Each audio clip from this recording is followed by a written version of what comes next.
Welcome to IT Visionaries, created by The Mission, your #1 source for accelerated learning. On this episode of IT Visionaries, Ian sits down with Brian Hoyt, Chief Information Officer of Unity. In this conversation, Brian shares with Ian his advice for first-time CIOs and how research and development is at the core of Unity's business model. He also shares why the best innovations aren't noticeable at first glance. Enjoy. IT Visionaries is brought to you by the Lightning Platform by Salesforce.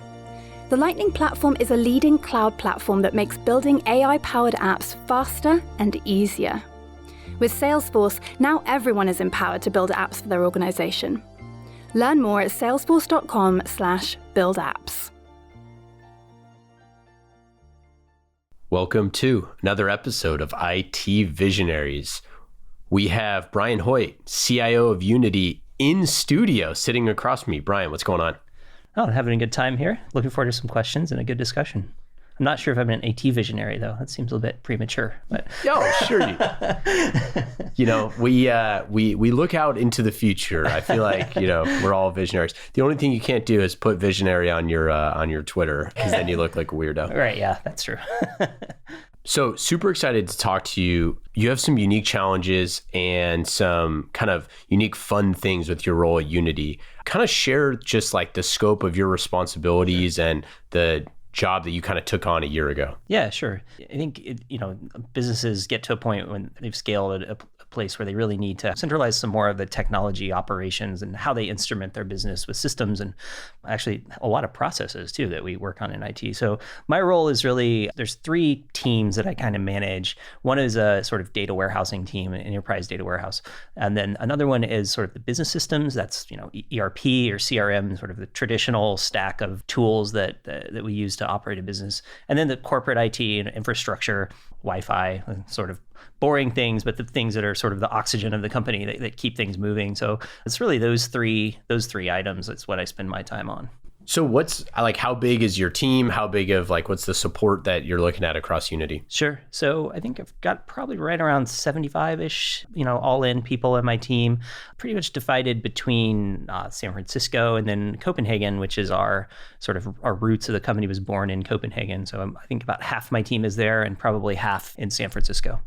And then, Unity obviously is a platform for creators. Yeah. So tell me what it was like kind of coming into a company where you're really coming in to look at business functions and say how can we, improve processes internally with kind of this culture of innovation and empowering creatives and tons of engineers and tons of folks kind of all around you. I mean, I think it's obviously, it's a super exciting place. We're fans of Unity here at the Mission, but it's something that, looking at it from the outside, it kind of could seem daunting at first. It's a really broad business and it's very driven by engineering. And my last role, I was in more of a traditional enterprise software company, and the differences are, when you're surrounded by creatives and that's really the mission of the company. And it really is really mission driven to empower those creatives. It was a bit daunting, actually. I think you really have to focus very clearly on what you're trying to accomplish and stay on message about here's what we're doing and why we're doing it, because it goes sideways pretty quickly. And then a company like Unity, there's, I think, a healthy and rightful questioning of why are we doing things this way, or, making sure that we're putting, the rigor around why, is it process for process sake, because no one likes that. And especially folks that tend to be a bit more creative don't enjoy discussing the ins and outs of procurement processes, for instance, right? It's just, between them and what they're trying to do. And that's not a great place to be. So, you have to really focus on where the value add is and what controls you have to really must have and why. It's really interesting being in a company where you have so many technical experts. We've talked to other CIOs on the podcast about how they are the technologists at the company. Right. They're the one who, they might be a little younger than a lot of the other executives, but they definitely have the most knowledge, technical knowledge. They're staying up on those, those trends. But for you, it's kind of a different situation. Yeah, slightly. Yeah. I mean, we have some of the world's biggest brains when it comes to graphics and all these super technical things that I have no idea about that stuff. Right. Yeah. I think it's really interesting. And, I wish I had more chance chance to spend time, really closely understanding some of those things. But we have so many smart people, and they will definitely let you know if if they think you're making a mistake, and I'm glad for that, right? I mean, I think it really helps you not have a lot of ego around your position and what you're trying to accomplish. Yeah, I think it's really interesting that you could have, sometimes there's companies that kind of have a big problem with that kind of like IT business partnership. Yeah. But when the business is a lot of technologists, like it's a different problem. Yeah, it's actually amazing that in this business, I think what's surprised me most, it's been a year in, is really how core R&D is in this company. The entire company is R&D, and they're really focused on their technology and making the end user successful. And there's not a big sales team, right? Of course we have sales team, and I think, we'll continue to evolve in that, but I've been really surprised how central R&D is. I think it's really wonderful. And then how are you came into the role, obviously, you'd been a CIO once before, but this is a different challenge. Did you immediately go out and kind of meet a lot of these folks, like the business leaders, like on the ground that are out building? Like, how do you kind of view, I know you travel a lot, obviously bi-coastal and everything. So how did you look at that? I spent a ton of time listening. I think that was what I wanted to do, right? It was like very clear to me. The company, when I joined, it was already, I think, 13 or 14 years old. So it'd been around quite a while, right? And there was, believe it or not, even for a company like Unity, there's technical debt. Like, you might not think that in like a sort of what seems like a unicorn's, startup-y kind of thing, but because of the age, there's things that I need to unwind. Understanding, because there's always a reason why they haven't been taken out, and there's always a stakeholder, and the company's very dispersed geographically. We have a lot of offices with, 30 to 50 people in them all around the world. And man, it's been a lot of travel, but one of the best parts is I love to walk into an office and understand what that team is working on and what's important to them, take my lumps over how bad the Wi-Fi is or whatever, whatever feedback is there. And there's always some, and again, like I that's what I want. But listening was really my first and most important thing. And I really spent, I'd say, a good 3 or 4 months just listening, I just kind of told people I was in read-only mode, so. Yeah, that's really good. Yeah. I like that. It's something that I think is so funny because when you're, kind of parachuting into all of these different locations where you're just asking for like, what problems can I remove off of your plate? Like, what are those pain points? And specifically with folks like this, where Wi-Fi speed is the currency, right? It's you can't, you do not mess around with the tech company's Wi-Fi. But especially especially a company like Unity, right? Yeah. Like you're talking about the creators that are making some things that are out there on the platform that are rendering is, that would be the name of the podcast, right? Right. So, I think that there's so much stuff there where, we're a media company here at The Mission. Like we do the same thing. Like Wi-Fi speed is paramount because we have so much video and all sorts of different things that we're working on. One of the things that's been really interesting in this company is there's some problems, like technical problems we have that are like kind of Unity only. Like how do you share a 4 terabyte graphics file back and forth in real time? Like, I don't know. Yeah. Like it's not easy, so not a problem I had in a software company as such. So our R&D team has this gigantic QA lab that's all like thousands of PlayStations or something. It's like kind of really interesting infrastructure challenges that we have. And we have a lot of custom things inside, and R&D manages a lot of those themselves where they're sometimes just an advisory role or not at all, but it's got a healthy list of problems that only a company like Unity would have. So it's fun. That's really fascinating. Those are problems that we're all going to have in the future. Like this is one of those things where you like look at a snapshot in time and we talk about, the changing nature of IT. Mm-hmm. That's one of those things where it's like, we're all going to be sharing 4 terabyte, that's absolutely right. Data down the road. Like with the rise of just how much video and how much all of this other stuff, like we are going to need to solve those problems. Lots more companies are going to need to solve those problems. Yeah, absolutely. I agree. So switching into some of those kind of like IT employees, mm-hmm. What do you think that the future IT employees look like and how that role is changing? I think the role over the next 5 or 10 years is going to change quite a bit. And you see this, I think, already with some companies sort of embracing like the walk-up Genius Bar style service concept, whether it's to look at a problem on your laptop or whatever device you may be looking at. And that's already shifted away from, put in a ticket, that kind of model. And, a lot of these things, if you look at the kind of work that you get, like pumped into, whether it's your IT support Slack channel or, whatever ticket that you have, ticketing system you have, there's a lot of repetition there, right? And there's a big opportunity. And there's some companies thinking about this already. How do you apply a really focused AI solution to reset a password so you don't need a human being to do that? And by the way, I can tell you, I started answering tickets. I started my career answering tickets, and nobody likes resetting password tickets. It sucks. Like, it's not fun, right? You sit on the other end with you're measured by, like when I was doing this, how many tickets you have in a queue and how long it takes you to close them. And, that's a great place to get started. But in the future, I think people will be able to work on a more broad set of problems. But I do see that sort of automation / AI thing taking down a lot of the IT ticketing work in the future. And I think it makes us really think about the types of people we want to solve, really coordinate problems and do implementations, rather than break fixes and things like that. What are some of those problems that you're seeing? Like, what are some things like from the field that you're seeing? You're like, wow, I wish we had more people like Jenny to be able to solve these enormous icebergs. When I started my job, before I started my job, it wasn't me, my new boss texted me and he said, we just had a strategy like pre-planning session for next year. He's like, top 3 or 4 things was, you got to figure out video conferencing. I was like, okay, well, actually that's good news because I know how to do that. And of course, but the other side of it is, the way you do that is you pick the platform that's going to sort of scale with you. And, there's a number of options out there now, but you really have to have somebody that owns that, right? So I employ an audio-visual engineer in my team who designs the rooms, makes sure that they're built. We open a tremendous amount of offices, in this year especially, because we're in kind of growth mode. Also, like moving from the same city from smaller space to bigger space. The amount of resources it takes, both between IT and the sort of our workplace team, it's massive, right? I mean, my global IT manager, I think, hasn't been home for 2 months because it's just been crazy. And like that kind of thing is what multifaceted, interesting implementations, or is really what, is the interesting stuff. So I think that's a great example is like hiring. I think a lot of IT teams probably don't have their own AV engineer, and it may not seem obvious, but when you're looking down at your CEO who's doing a town hall or an all hands meeting and something goes wrong and he looks at you and wants to murder you, you can at least look back and want to murder someone else who knows what they're doing, right? Because I don't know how to do that. But it really does help give a layer of confidence and expertise in the team when they see there's somebody that's really passionate about this one thing.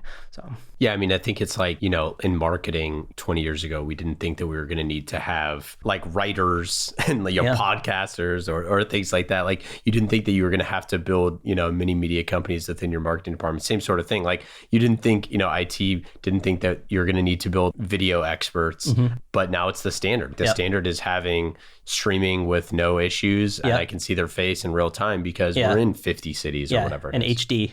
Don't forget HD or whatever, whatever it is, 4K. We had an office open recently and they were upset that they couldn't have an 8K display. Well, it's like, $80,000. Do we really need that? Yeah. So I don't need to see my pores in right. Yeah, I know, right? in 8K, that's for sure. It is amazing how far that technology has come, and you can buy off the shelf pieces. You don't need to go to like a vertically integrated solution that's just going to cost Cadillac per meeting room, right? It's pretty amazing what you can do now. What are some other problems, and they could be Unity specific, like the 4 terabyte thing that you've kind of seen where you're like, man, I need someone who's cross-functional, or I need someone who I didn't see, they don't have, no one on my team has the skill sets to do blank, or at least the hard skills or something like that.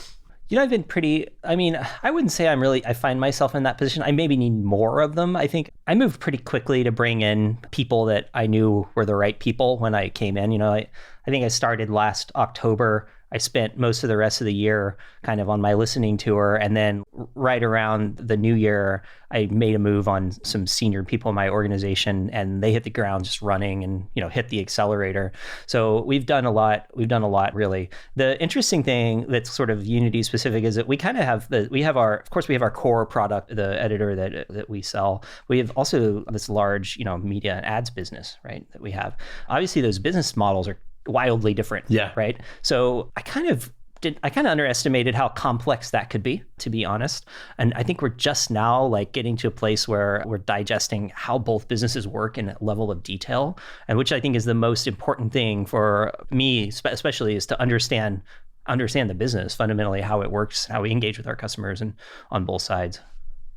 Where do you think that like people are going to be developing these skills in the future? Like, the folks that you brought on the team, I'm sure you probably had folks in your network that you wanted to tap, but what are some of those skills that future IT employees are going to have or that you're looking for? Yeah, I think the actual like hard skills are super trainable. I'm very passionate about training, like not demanding that somebody comes from a traditional, IT background. And myself didn't go to university and study computer science or anything. So I have a little bit of a different background. And I think these are all trainable. What I really look for, I look for somebody that really has a high focus and is conscientious in their work, attention to detail. Depending on the role, we're all in relationship business in IT now, right? We all want to communicate a level of, okay, these people understand me and where I'm going. So I guess like what I'm trying to say is like I look for people's motivation and more of a soft skill thing. If you're like willing to put the work in, I think almost anybody can sit down and become like a Salesforce admin, right? And there's tons of avenues for this stuff now. And I think it's similar with the current tool chain that I'm involved with, like Workday and NetSuite. Like these are all things that, you can go and learn it piece by piece. Or if you know a little bit, your skills can just really hit up and to the right if you really get some good problems at you. So I think it's a super trainable set of skills, but I really look for the motivation and flexibility and not sort of like I'm kind of sitting in the back upset that I'm not included in the conversation, but really go out and find the problems and figure out a way to use technology to solve them. For future of IT, kind of like how you see the role of like as the CIO changing, sure.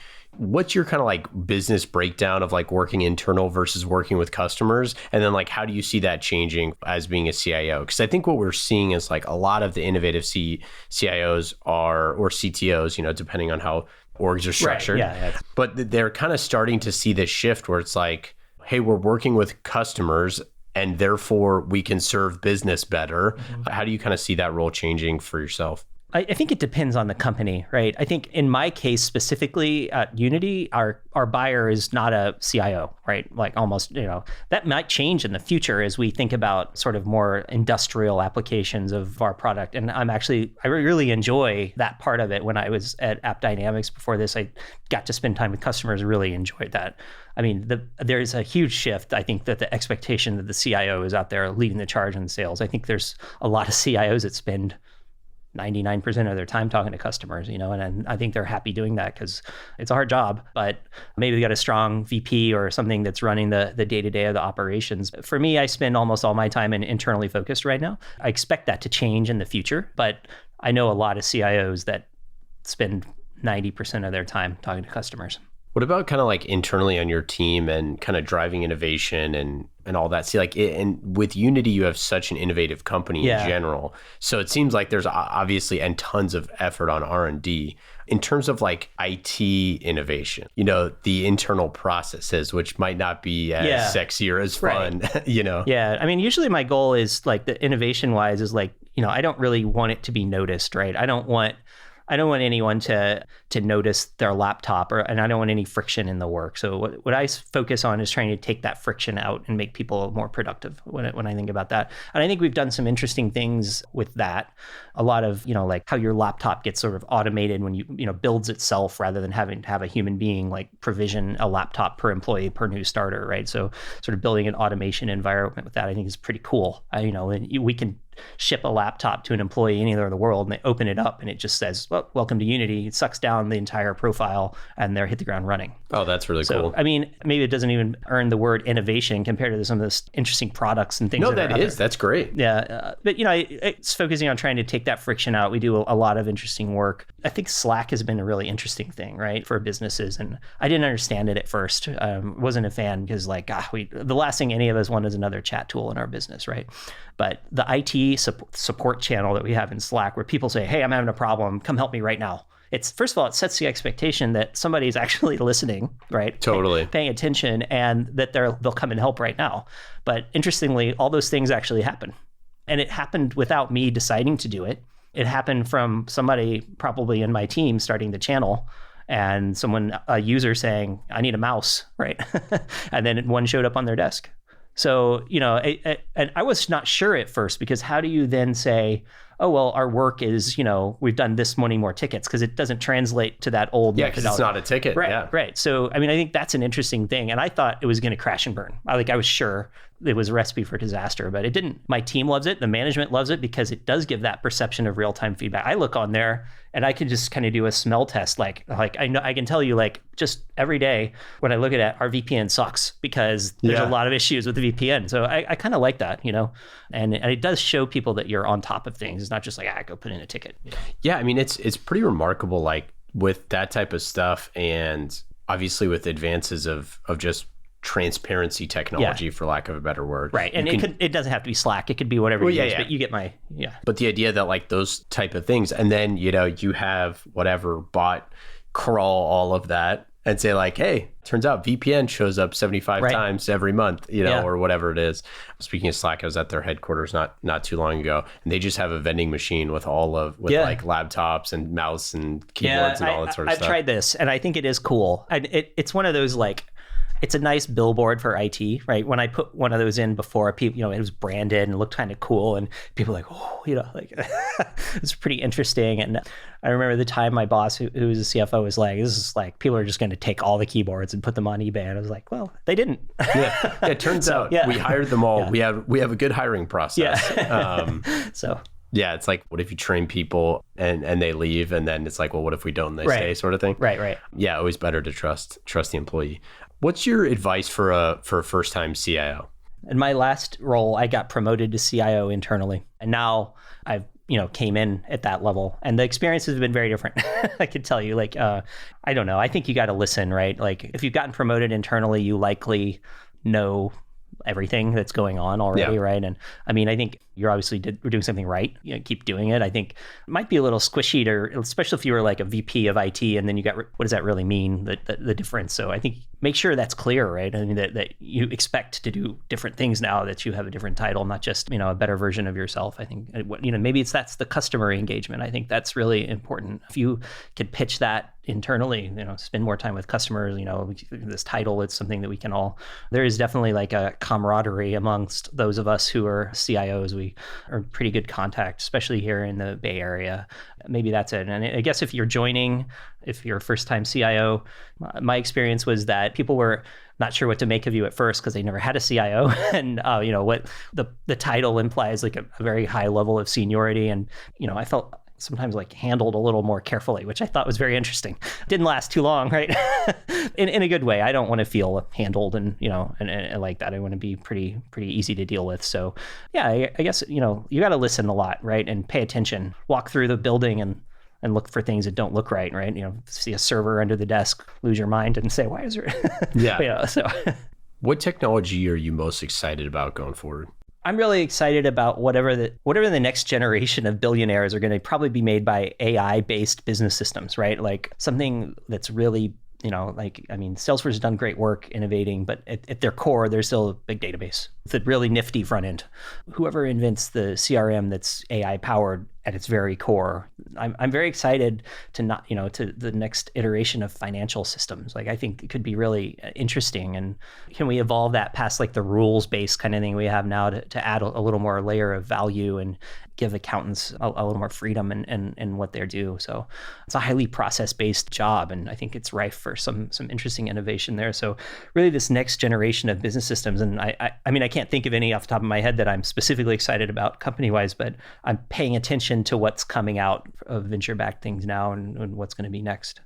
Yeah, it's funny. We were at Dreamforce, obviously, and did a bunch of podcasting stuff there, but being around kind of our amazing sponsors, Lighting Platform, and around Einstein and those teams, and just seeing like what can be done with AI is just it's just like amazing, because it's the very very beginning. And that's the thing. That's exactly what I'm saying. Like it's like it is just the very beginning. Like, and what happens when it's built from there up? Like, that's pretty interesting. Okay, let's do some lightning round questions, fast and easy. All right. Not like those hard ones that I had earlier. And fast and easy questions, just like the Lighting Platform by Salesforce, because building AI-powered apps faster and easier, you can do it on the Lightning Platform. Okay, number one, what app are you using on your phone that is the most fun? I was just using Home Away, just now because I'm planning my Christmas vacation. And that was really fun because I was sort of collaborating with some of my friends that are, in other parts of the country or the world and sharing links back and forth. It was pretty fun to plan a vacation that I'm not a big, this is embarrassing to say, I'm not much of a gamer, but I don't have a lot of phone games. I would love to be on the Unity newsletter of new games that are going out to see all the crazy stuff people are building. We have a Slack channel that's it's really cool. No kidding? Yeah, it's pretty interesting. And some of the stuff that we make internally to show the power of our platform is just unbelievably beautiful and interesting too. And all of the stuff the AR, VR creation stuff that's coming down. I always do this in the lightning round. I always pontificate. But no, the AR, VR stuff that's just the very, very beginnings of this stuff is just so incredible. Yeah, it's pretty neat. Okay, what's your favorite time-saving tool? I like text messages a lot, right? I don't have to write an email. Everyone asks me well, how do you manage your team? And I always tell them this real-time feedback. If I don't like something, I will text you in a meeting and say I won't admonish you, but I'll be hey, you don't have to write an email. I don't have to do anything other than pull out my phone and be hey, I need X, Y, and Z right now, or, today or something. So do you have a favorite use of chatbots or AI that you've seen out in the world lately? There is something I'm very excited about. I think they're still in stealth, and I'm an early participant in it. That's kind of trying to reinvent the IT service, ticketing experience. I'm beyond excited for. Oh man, we need that. As soon as they launch, let's get them on IT Visionaries. Yeah, I mean, I'm really excited about that. I think my team is seems like the future. So that's awesome. Favorite team, sports or otherwise? Not a sports guy. I'm more would rather go to the opera or something than go to sports. I'm just not. Favorite opera team? Favorite show you've seen recently? Huh? Good question. I saw last year at San Francisco Opera. I saw Electra. It was really interesting. It was good. I like the Metropolitan Opera in New York. Is my favorite for sure. I love to go there. Do you have a favorite book or podcast? I recently finished this biography of Leonardo da Vinci that was very nice. That was a this year book. I like that.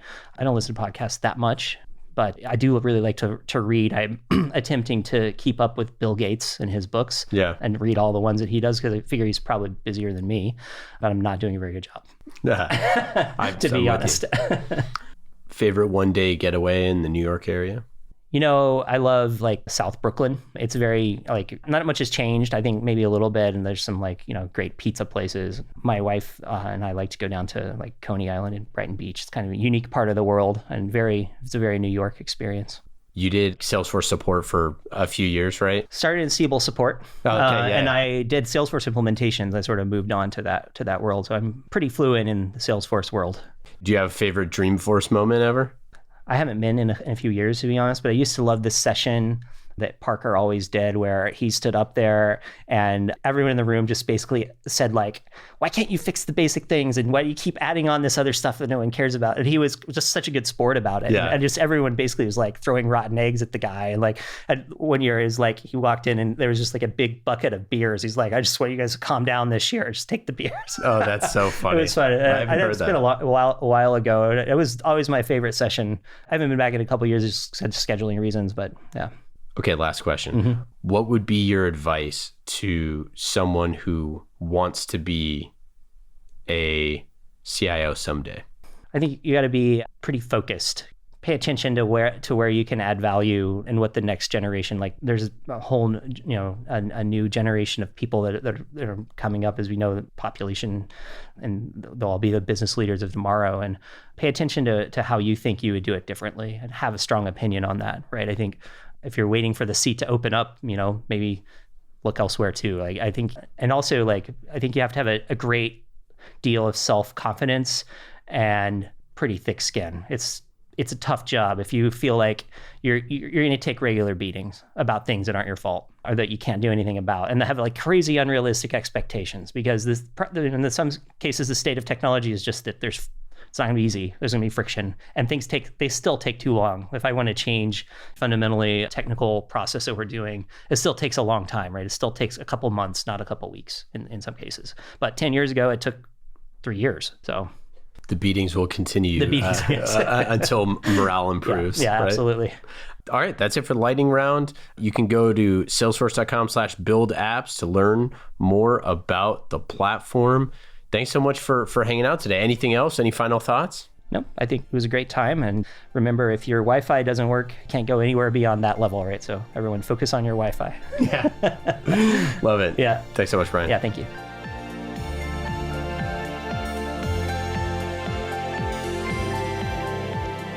Thank you again to our friends at Salesforce. IT Visionaries is brought to you by the Lightning Platform by Salesforce, a leading cloud platform that makes building AI-powered apps faster and easier.